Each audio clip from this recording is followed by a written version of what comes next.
Karena orang tua saya tahu kalau ayah saya bilang seperti ini, kalau emang benar kamu ingin masuk Islam, masuklah agama Islam, tapi jangan pernah balik lagi ke agama ini. Tapi ibu saya tidak mau, saya masuk Islam, dan adik-adik saya juga tidak mau saya masuk Islam. Pada saat itu adik saya marah sekali, sampai saya dipukul, dijambak, dicekik. Akhirnya ibu saya bilang seperti ini, kalau kamu benar-benar mau masuk Islam, kamu harus buat surat perjanjian bahwasanya kamu sudah mati dalam keluarga ini.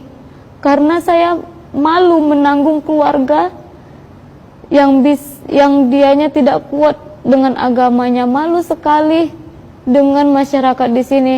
Karena kebetulan ibu saya aktivis gereja dan saya juga aktivis gereja, jadi ibu saya merasa itu adalah beban yang berat sekali. Karena di dalam organisasi Kristen itu, jikalau ada satu orang dalam keluarga itu yang masuk Islam, maka keluarga itu akan diasingkan. Tapi saya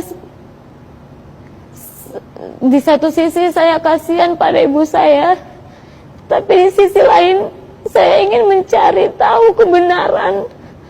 Saya ingin memeluk Islam karena saya tidak mau kekal dalam neraka.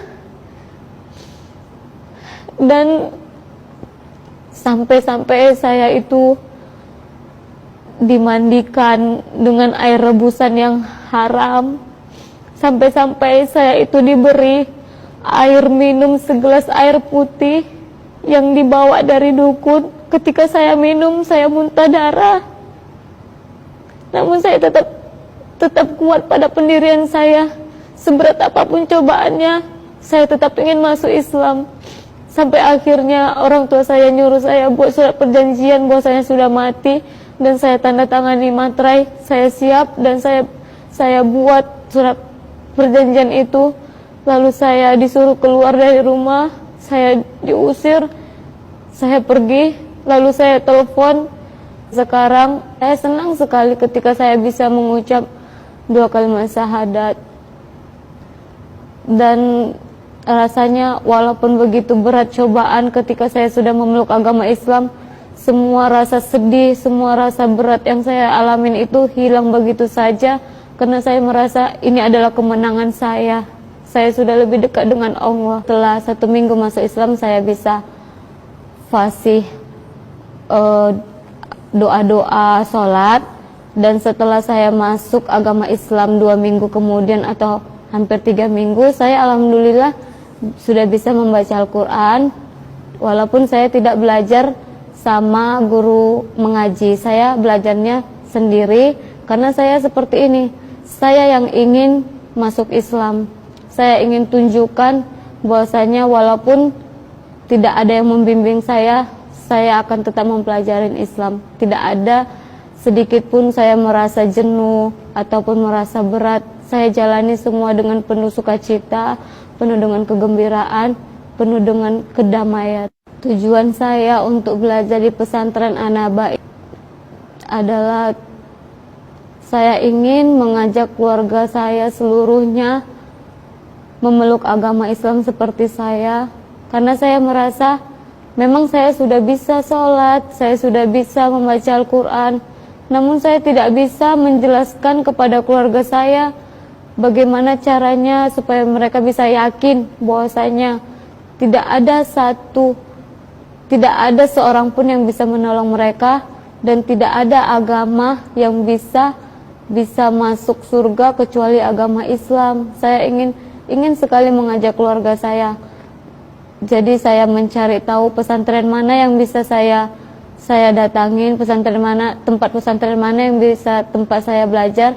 Alhamdulillah saya searching di Google, saya menemukan pesantren Mu'alaf An-Naba Center. Lalu saya cari kontak pendirinya. Alhamdulillah pendirinya semarga dengan saya. Beliau sangat baik. Beliau menjadi panutan saya juga. Saya semakin yakin dan saya semakin ingin belajar lebih lagi agar saya bisa menyelamatkan keluarga saya, agar saya bisa mendakwai keluarga saya, agar keluarga saya bisa selamat.